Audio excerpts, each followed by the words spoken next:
Ele nasceu para atender às exigências extremas das Forças de Operações Especiais dos Estados Unidos.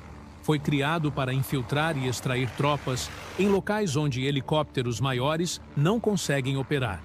É compacto, silencioso e extremamente manobrável. Consegue voar baixo e pousar em ruas estreitas, telhados e clareiras mínimas, colocando equipes prontas para desembarcar em segundos. E, na versão armada, leva metralhadoras e foguetes para atacar e dar apoio imediato sob fogo inimigo. Este é o HMH-6 Little Bird.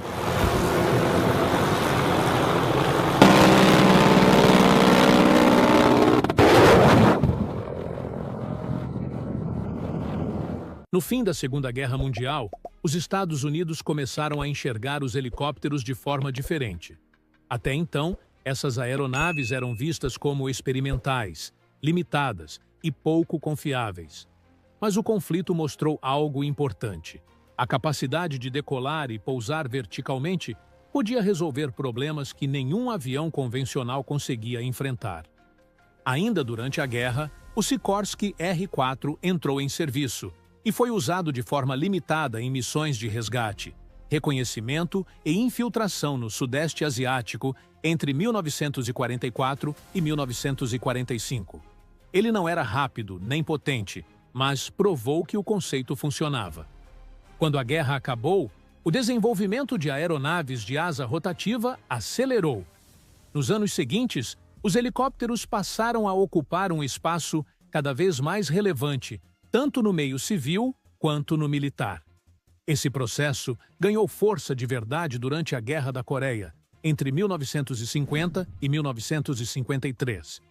Foi ali que o Exército dos Estados Unidos empregou helicópteros em larga escala pela primeira vez. Durante 3 anos de conflito, eles foram usados para transporte rápido de tropas, suprimentos, evacuação médica e resgate em áreas onde veículos terrestres simplesmente não chegavam. Essa experiência deixou lições claras. O Exército percebeu que os helicópteros eram extremamente versáteis, mas também identificou limitações importantes. A maioria dos modelos em serviço eram lentos e pouco adequados para missões táticas. Faltava uma aeronave leve, ágil e barata, capaz de voar baixo, operar em áreas restritas e cumprir múltiplas funções sem exigir uma estrutura logística complexa. Foi a partir dessa necessidade que, no fim dos anos 50, o Exército dos Estados Unidos lançou um documento que deu origem ao programa Light Observation Helicopter, conhecido pela sigla LOH. O objetivo era desenvolver um helicóptero leve, multifuncional, capaz de atuar em observação, evacuação de feridos, transporte de pessoal, escolta leve e até missões de ataque, se necessário. Tudo isso em uma plataforma compacta, econômica e simples de manter. No total, 12 empresas apresentaram propostas, mas apenas 3 foram selecionadas para a fase de protótipos. A Bell apresentou o YOH-4A, mas durante a avaliação, por deficiências de desempenho e custo, ele foi retirado do programa. Assim, a disputa seguiu com 2 concorrentes, a Fairchild com o YOH-5A e a Hughes com o YOH-6A. Desde os testes iniciais, o protótipo da Hughes demonstrou características promissoras. Era pequeno, leve, rápido para sua categoria e surpreendentemente resistente. Tinha apenas 7 metros de comprimento, 8 metros de diâmetro do rotor principal e 2,5 metros de altura. O peso máximo de decolagem era de 1.225 quilos. E, mesmo sendo um helicóptero leve, conseguia levar aproximadamente 460 quilos de carga útil. O motor escolhido foi o Allison T63A5A, com cerca de 320 cavalos de potência, o que o permitia atingir uma velocidade máxima de 240 km por hora e um alcance máximo em torno de 650 km, valores elevados para um helicóptero leve da época e que reforçavam seu perfil ágil e multifuncional. O primeiro voo Ocorreu em 27 de fevereiro de 1963. A partir daí, a aeronave passou por uma série intensa de avaliações. E em maio de 1965, o Exército dos Estados Unidos anunciou oficialmente a vitória da Hughes. O contrato inicial previa a produção de 714 unidades. Mas a decisão não foi isenta de controvérsias. O fator decisivo para a escolha do OH-6 foi o custo. Ele havia sido cotado em aproximadamente $19.860 por célula, enquanto o projeto da Fairchild ultrapassava os $29.000. Pouco depois, veio à tona que a Hughes havia subcotado deliberadamente seu projeto para vencer a concorrência. A empresa absorveu prejuízos significativos nos primeiros lotes de produção, apostando que o aumento do volume de encomendas compensaria as perdas no longo prazo.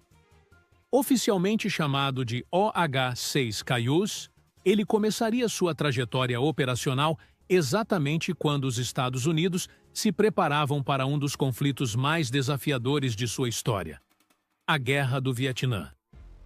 Inicialmente, ele foi empregado em missões de observação, evacuação médica e apoio direto às tropas em solo. Mas rapidamente seu uso evoluiu. O exército percebeu que aquele helicóptero pequeno e ágil podia fazer algo que nenhum outro conseguia com a mesma eficiência. Foi assim que ele passou a operar nas chamadas missões Hunter-Killer, ou caça e caçador. Nessas formações, ele voava à frente, em baixa altitude. Seu papel era localizar forças inimigas escondidas, observar movimentações suspeitas e, quando necessário, marcar alvos. Logo atrás, vinham helicópteros de ataque AH-1 Cobra, prontos para entrar em ação assim que o inimigo abrisse fogo. O método era simples, mas extremamente perigoso.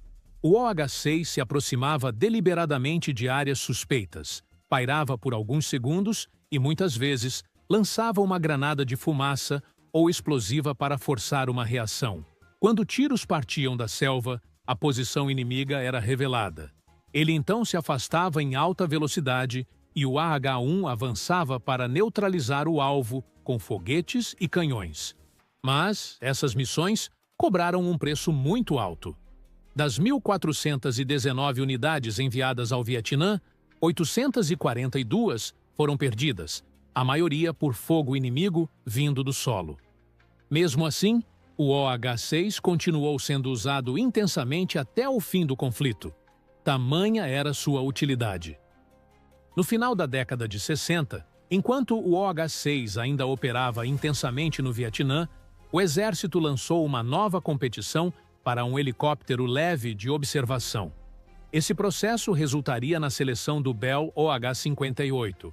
Com isso, a produção do OH-6 foi encerrada, totalizando cerca de 1.434 unidades fabricadas. Mesmo assim, ele continuou em serviço até o fim da guerra, quando foi gradualmente retirado de serviço. Mas sua história não terminou ali. Um novo capítulo começou em 1980, após o fracasso da Operação Eagle Claw, a tentativa americana de resgatar reféns no Irã. A missão expôs a falta de uma aeronave leve, silenciosa e dedicada a operações especiais.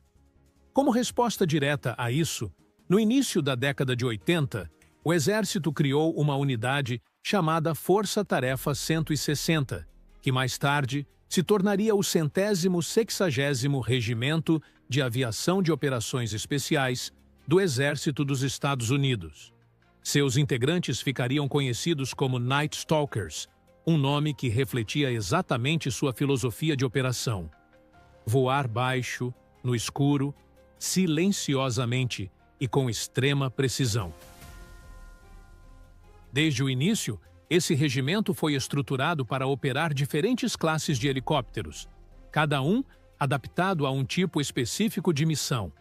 Para transporte pesado, a escolha recaiu sobre o CH-47 Chinook, que mais tarde daria origem ao MH-47. Para missões médias, o UH-60 Black Hawk evoluiria para o MH-60, mas ainda faltava algo essencial. Havia um vazio operacional. As forças especiais precisavam de uma aeronave capaz de infiltrar pequenos grupos, pousar em telhados, ruas estreitas ou áreas confinadas, extrair equipes sob fogo e fornecer apoio imediato. Para esse papel, um helicóptero grande demais seria um problema. Foi nesse contexto que o conceito do Little Bird começou a tomar forma. A base escolhida foi o MD-500E, um derivado do OH-6 produzido após a Hughes ser adquirida pela McDonnell Douglas. A célula compacta, já comprovadamente ágil, serviu como ponto de partida ideal. A partir dela, ele foi moldado como uma aeronave focada exclusivamente em operações especiais. O resultado foi um helicóptero com design simples, funcional e sem excessos. O cockpit em formato de bolha foi feito para oferecer uma excelente visibilidade para os dois tripulantes. Nas laterais, bancos externos foram colocados para transportar operadores totalmente equipados, sentados para fora da fuselagem, prontos para desembarcar em segundos. E, mesmo com essas adaptações, a base técnica continuava muito próxima do OH-6. As dimensões e o conceito estrutural eram praticamente os mesmos, mas o conjunto foi sendo refinado para o perfil de operações especiais. No início dos anos 80, surgiram oficialmente duas variantes principais.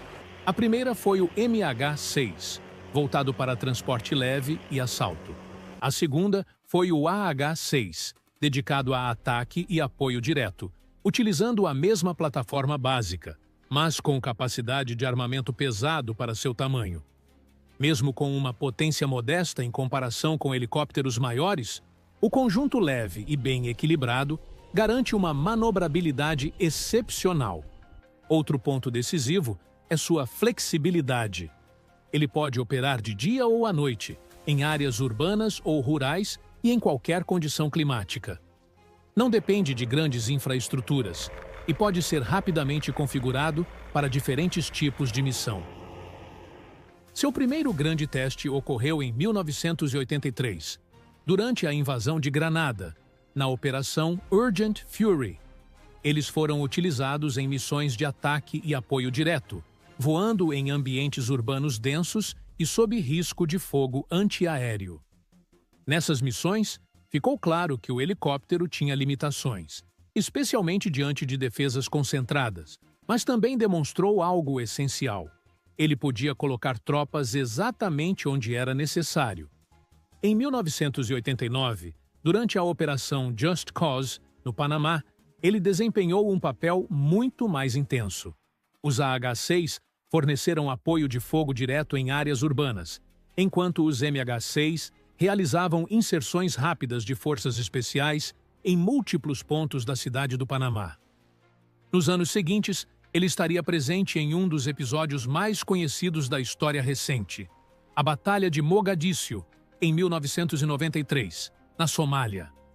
Durante a operação, os MH-6 foram usados para inserir as forças de assalto diretamente nos telhados próximos ao alvo, enquanto os AH-6 orbitavam fornecendo cobertura armada.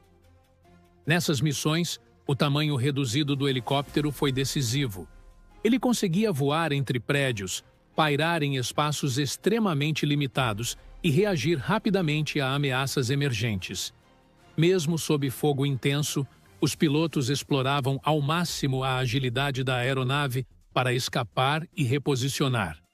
A partir do final dos anos 90, e principalmente após os ataques de 11 de setembro de 2001, ele entrou em uma nova fase de sua carreira. Marcou uma presença constante nas operações no Afeganistão e no Iraque, dois ambientes onde suas características eram especialmente valiosas. Grande parte de seu sucesso nessas operações vinha do seu armamento. Apesar do tamanho compacto, o AH-6 pode carregar um conjunto impressionante de armas.